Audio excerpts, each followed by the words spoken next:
Most people believe traveling around the world is one of the most liberating experiences. But today on the show One World, I'll be speaking to someone who was one of the first travel YouTubers. He's been to over 86 countries, but today he finds more meaning in people and communities over places.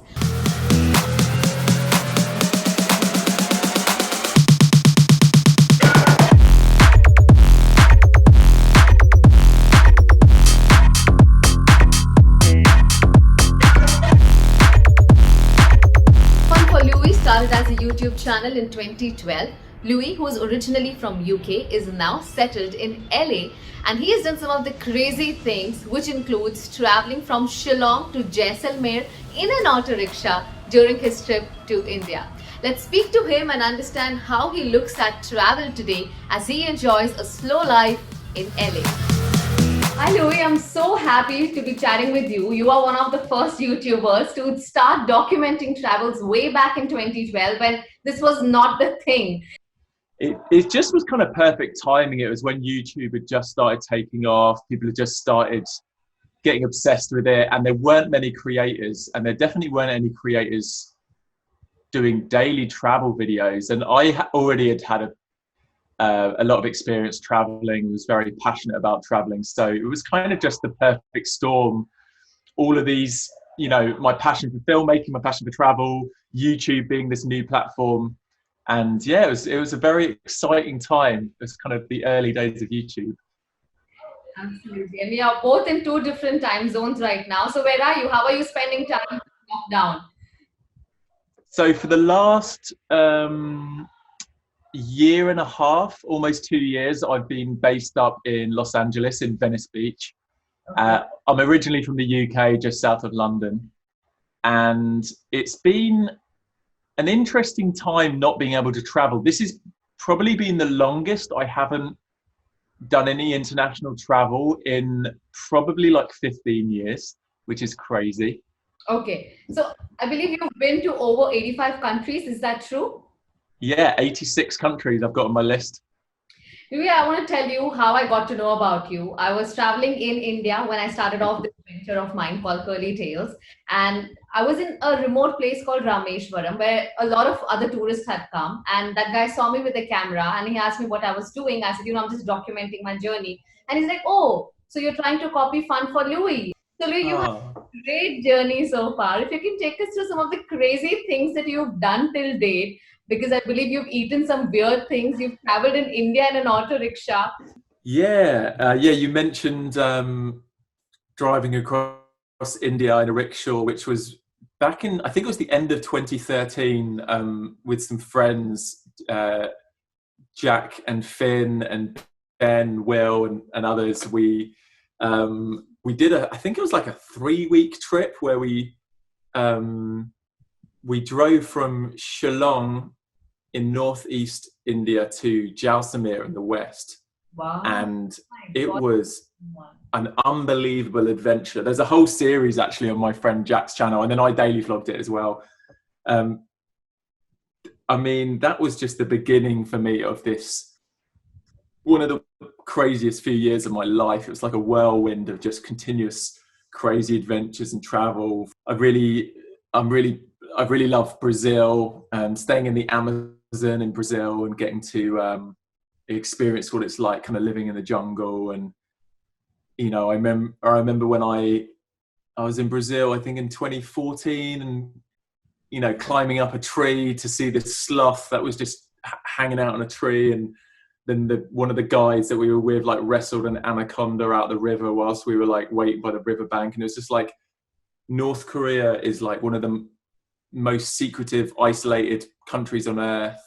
They're kind of frozen in time. One of the biggest takeaways of going to North Korea was like, there's actually could be something beautiful if we did kind of maybe disconnect from the advertising and the social media world. Have you also spiders and frogs? Yeah, so before I was traveling a lot on YouTube, I actually had another channel where I was doing kind of crazy eating stunts. I had a channel called FunForLouis, and I was just people would challenge me to eat the weirdest and craziest things. And it's kind of funny because 5 years ago now, almost, I actually went vegan. So I went from eating spiders and scorpions and everything to That's quite a shift. But having traveled the world, I believe now you are in a state of mind where you prefer people over places.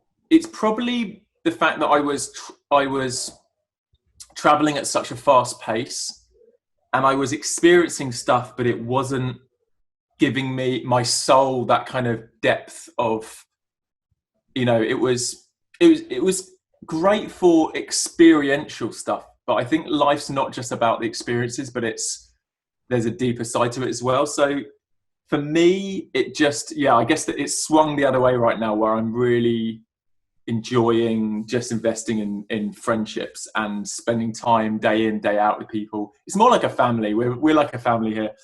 And especially right now, kind of in lockdown, we're not, everyone's on a different journey. You did mention an interesting point about slow travel, and that's something that even I feel as a content creator. When we are traveling with our cameras on, a lot of times we don't get to experience the place as much as we are documenting those journeys. Did you also feel the same? Yeah, I think there is something about this documenting every moment that can take away from the slower pace of just being somewhere and just absorbing the culture. And it's something at the time I was like, no, I'm still experiencing everything. It's great. But I think, even at the time, if I was to take a few days off and not worry about filming or taking photographs, at the back of my mind, there was still this pressure of like, oh, I need to be capturing the next exciting new thing to share. And there's been something amazingly liberating after years of daily vlogging to just stop and and even like right now, like I haven't uploaded in like 3 weeks on my YouTube channel. I haven't, probably the same on Instagram, but there's something incredibly liberating for me that I just don't really care right now. How did you manage to get to the stage where you are? And I can understand when you're saying it's liberating to not care as much about likes, but I'm sure it's a big struggle for those who are budding, travel influencers or just influencers or content creators in general.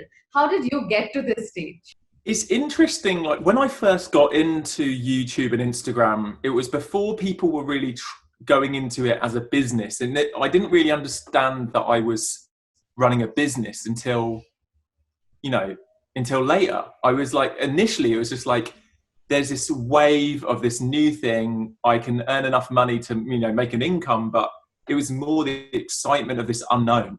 And not many people were doing it at the time. So when I kind of got into social media and travel vlogging and stuff, it was like this new thing. A few years in, I was like, okay, this is a business. I need to have business skills. I need to understand that I'm kind of an entrepreneur now. I need to be adapting and making the most and maximizing my opportunities. It became slightly more kind of strategic rather than just the joy of creating. Slipped into that mentality and struggled to hold on to the joy sometimes. And even when I wasn't feeling excited, I'd still push through and be like, I need to keep making stuff. And then I think a lot of people jumped on board, and now it's a saturated market of like thousands of travel vloggers and thousands of people doing the same stuff. And I think a lot of people saw the opportunity to make money. I'm not saying everyone did this, but I think some people saw the opportunity to make money and wanted to, get into YouTube or Instagram as their job. That wasn't ever really my motivation, but I've definitely felt that pressure of, if I get bad comments, it makes you feel bad. It makes you feel like, oh, I did something wrong, or I've upset someone, or I need to change, So I can't even imagine how it's, affecting younger people, right? Rick, how about the money-making pattern that has changed? I mean, back then when you started traveling, did you have brands sponsoring you? Were there enough, avenues for monetization? And how it changed over the years? Yeah, so I remember my first brand deal was working in I think this is in 2014. I got my first travel brand deal with an event that was happening in Austria. It's like a snowboarding festival. And I realized like travel, I like tourism boards particularly are a really good partner to work with when you're, it's so authentic for me to work with tourism boards. And that's something that I found was picking up the opportunity to go to countries, essentially get paid just to market that country rather than like a specific product. It was more just like inspiring people to travel to that place. So for me, that's the most authentic kind of brand partnerships I've been able to do. And Louis, just as you tell me about your story, it just seems so liberating. And I'm sure you're glad today that you did all of that, because travel is going to change now, post-COVID. What are your thoughts? How is travel going to be, or what's the new normal of travel? Well, something I'm working on is I've got this camper van. It's like a vintage 1973 camper van. And I'm actually converting it at the moment. It's almost finished to electric. So I've taken the engine out and I put an electric motor, and it's going to run on Tesla batteries. So it's going to have a 200-mile range on a full charge. And it's a camper van. So it's all, got a bed inside and stuff. And for me, I think that's really exciting because it's looking at the future of sustainability. How can we be more eco in our travels? I have run up like 1 million air miles of travel over the last 5 years. And I'm like, I should probably start looking at my carbon footprint and how I'm affecting the planet. So I want to find ways to travel more, greener. So for me, this is a really good way, especially right now when I can't do a lot of international travel, is road tripping in an electric vehicle. Yeah, absolutely. In fact, even in India, I'm also doing a show called I Love My India, which is going to be about touring in and around India. You've been to India yourself, I think you came here in the year 2013. Is there anything in particular that you remember and you felt that was absolutely amazing about this country? Yeah, I've been to India maybe 5 times now. I actually came last year as well for the Holi festival. Oh, amazing. Okay. India is one of my favorite countries, honestly. There's so much great energy in India. It's very overwhelming. It's the most colorful, the most crazy atmosphere that I've ever experienced of, anywhere in the world. And it's just so beautiful. The history, when I last went, we spent the Holi festival, and then we ended up going to Varanasi and spending time in an ashram, learning about a lot of the kind of history of yoga. And there's so much to learn about India. It's one of those countries I could spend months, if not years, in kind of learning and traveling. I'm really looking forward to when this is calmed down and the global pandemics kind of, yeah. Absolutely. Louis, we hear that you've had a very imaginative childhood, and tell us about the story about the caravan or the mini bus that you converted when you actually started off traveling. Is there something around that as well? And if you can take us through that. Yeah, so I remember when I was 21, I wanted to do something special for my birthday, and I had this idea to buy a small minivan and drive around Europe. And at the time, I had an office job doing 3D animation, so I could only take like 3 days. Yeah. So in I think maybe it was 4 days, but we had this 3 or 4 day window, and I piled a bunch of friends in, and we drove all around Europe in 4 days in a minibus, and we were camping on the beach, and we drove to the south of France, along the French coast into Italy. In the same day, we jumped in the sea in Nice. Wow. In the south of France, and then we were in the Italian Alps in the afternoon having a snowball fight, having been on the beach in the morning. And then we drove all the way up through Germany to Amsterdam, spent the last day in Amsterdam, and actually there was like this massive party happening. Anyway, it was like, I think that's when I first realized, well, especially when you live in Europe, yeah. You've got such access to incredible travel experiences at a very low price, because we had like a bunch of us just split the costs, the fuel costs, and we all just slept. We put a hammock in the bus, and so from that point, like every year, and often multiple times a year, but definitely every year for my birthday, we'd go on these really epic adventures where we would just pile all of our friends. I upgraded, I got a bigger 14-seater minivan, and then we piled all our friends in and just, just went on these epic adventures. We drove to Africa, to Morocco, we drove to Istanbul, to Asia, where Europe meets Asia.